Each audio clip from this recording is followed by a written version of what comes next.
fica muito fácil, né? Fica muito fácil você escolher o lado certo da história. Também render aqui uma homenagem ao professor Samuel Brown, né? Em que ele fala por que apoiar a causa palestina é um imperativo moral do nosso tempo. Aí ele mostra, quer dizer, quem que está do outro lado, né? Weingarten, Damares, Malafaia, Kim Kataguiri, Moro, Daniel Silveira, Roberto Jefferson, tudo que existe de mais abjeto na história do Brasil. Rede Globo, Folha, Estadão, coaches, CACs, traficantes, milicianos. Né? Então, se você quiser ficar do lado do mal, né, você vai condenar. Você ficar do lado do mal, você vai apoiar o genocídio. Se você quiser ficar do lado do bem, está muito fácil. Né? Não tem dúvida moral. Agora, obviamente, quer dizer, o Lula vai pagar um. Ele sabe do risco que ele enfrenta. Né? Então, por exemplo, as igrejas evangélicas já estão chamando aí para um ataque ao presidente Lula, porque o Lula seria antissemita, etc. e tal. O Lula vai ter que enfrentar essa resistência e expor para a sociedade. Olha, as pessoas que estão se levantando contra o presidente Lula neste momento são inimigos da humanidade, são apoiadores da barbárie, são apoiadores do nazismo, são apoiadores do genocídio. Houve um momento em que muita gente abaixava a cabeça para o nazismo também, viu, Joaquim? Muita gente falava, não, os caras são mais fortes, são mais poderosos. Né, na França você tinha os colaboracionistas, que até hoje pagam o preço de terem colaborado com o Hitler, né? Então, no Brasil, a gente tem colaboracionistas com o nazismo, com o genocídio, no mundo inteiro, né? Então, vamos dar os parabéns ao Lula, à Gleisi, que estão tendo a coragem de defender o lado certo da história, né? Eu acho que isso é muito legal, independente de ganhar ou perder, né? Eu estava preocupado, Joaquim, só para te passar aqui com essa coisa. Ah, porra, mas será que esse pessoal. Será que a retaliação vai ser muito pesada? Será que vão derrubar o Lula? Porque esse pessoal, na verdade, eles têm um histórico acumulado de violência, de maldade gigantesco.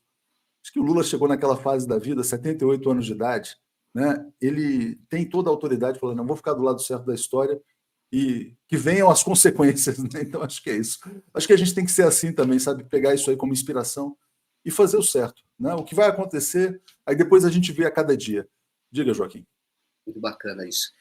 Pode vir perseguição, né? Mas tem uma frase que eu acho que é muito importante, que pode definir muito o comportamento do Lula, e definiu mesmo, inclusive quando ele estava preso, e agora quando ele não se calou, que é do Dias Gomes na peça O Santo Inquérito. É lindo.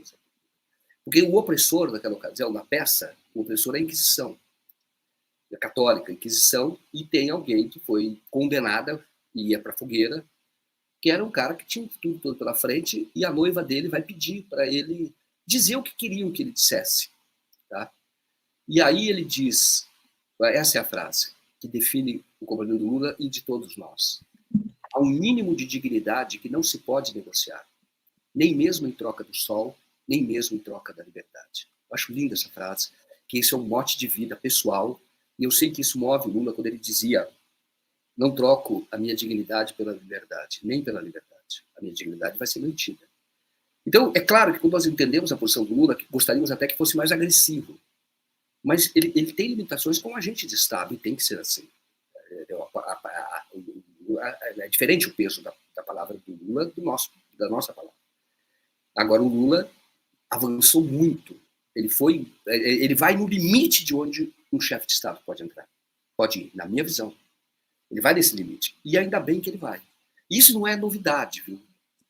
Tem críticas que as pessoas fazem em Getúlio Vargas, mas se você olhar as memórias dele, quando ele fala da guerra que havia naquela ocasião, qual era a posição dele de defesa do interesse do Brasil? Você tem limitações. E às vezes você gostaria que o Lula fosse mais militante, mas ele não é. Ele é um chefe de Estado. Então tem essa limitação, mas a posição que ele tomou já é uma posição extremamente avançada. E justamente uma posição que é coerente com a posição pessoal dele, que é essa dignidade que ele não negocia. Ele tem que dizer, ele tem que falar, dizer ao mundo que está certa a África do Sul quando faz uma denúncia para o de genocídio. É isso. Está certo. Agora vai ter o julgamento da corte. E ainda bem que nós temos um chefe de Estado que tem essa coragem. Você sabe que a extrema-direita, por que você acha que a extrema-direita ela apoia a polícia matadora, o Bolsonaro? Porque ela olha para o pobre como Israel olha para o palestino, um eliminável, um problema. Não, é o seguinte, olha, o mais forte pode ter bomba atômica, o mais forte pode fazer isso, porque eles ficam no lado do mais forte. para Porque esse... favelado, Joaquim, na visão dessas pessoas, é favelado, é bandido, é palestino, é terrorista. É assim que são criados os estereótipos. Ontem teve um ator de uma televisão, estava vendo nas redes sociais, que passou por uma revista humilhante aí no aeroporto.